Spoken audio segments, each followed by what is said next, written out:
കാസർഗോഡ് പ്രശസ്തമായ മധൂർ ഗണപതി ക്ഷേത്രത്തിൽ അപൂർവമായി മാത്രം നടക്കുന്ന മൂടപ്പ സേവ ഉത്സവത്തിന് മാർച്ച് 27-ന് തുടക്കം കുറിച്ചിരിക്കുകയാണ്.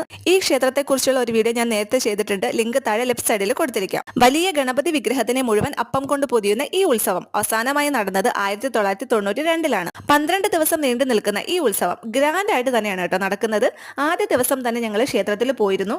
പോകുന്ന വഴിയിലൊക്കെ കിലോമീറ്ററുകളോളം ദൂരത്തിൽ റോഡിന് ഇരുവശത്തും ലൈറ്റുകളും തോരണങ്ങളും ഒക്കെ വെച്ച് അലങ്കരിച്ചിട്ടുണ്ട്. ഈ ഉത്സവത്തോടനുബന്ധിച്ചുള്ള പ്രധാന ചടങ്ങാണ് കലവറ നിറയ്ക്കൽ ഘോഷയാത്ര.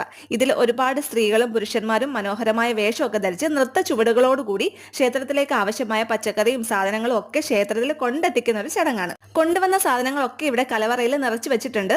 എന്റെ നാട്ടിൽ നിന്നൊക്കെ വളരെ വ്യത്യസ്തമാണ് ഇവിടുത്തെ ചടങ്ങുകൾ. അനുഷ്ഠാന കലകളാണ് ഇവിടെ വേദികളിൽ അവതരിപ്പിക്കുന്നത്. ഇതൊക്കെ കണ്ടിട്ട് വലിയ സന്തോഷം തോന്നുന്നുണ്ട്. ഈ ഉത്സവം തീരുന്നത് വരെ എല്ലാ ദിവസവും വന്ന് കാണണം എന്നൊക്കെ ആഗ്രഹിച്ചിരിക്കുമായിരുന്നു. പക്ഷെ നാട്ടിൽ കുറച്ച് ഒഴിച്ചുകൂടാൻ പറ്റാത്ത ആവശ്യങ്ങളൊക്കെ വന്നതുകൊണ്ട് നാളെ തന്നെ ഞങ്ങൾ തിരിച്ച് നാട്ടിലേക്ക് പോവാണ്. ഇതൊക്കെ കാണാൻ പറ്റാത്തത് വലിയ നഷ്ടം തന്നെയാണ് കേട്ടോ. അതുകൊണ്ടാണ് ഇന്ന് തന്നെ വന്ന് ഇതൊക്കെ ഒന്ന് കാണാമെന്ന് വിചാരിച്ചത്. രാത്രിയിൽ അന്നദാനം ഒക്കെ കഴിച്ചിട്ടാണ് ഞങ്ങൾ തിരിച്ചു പോയത്.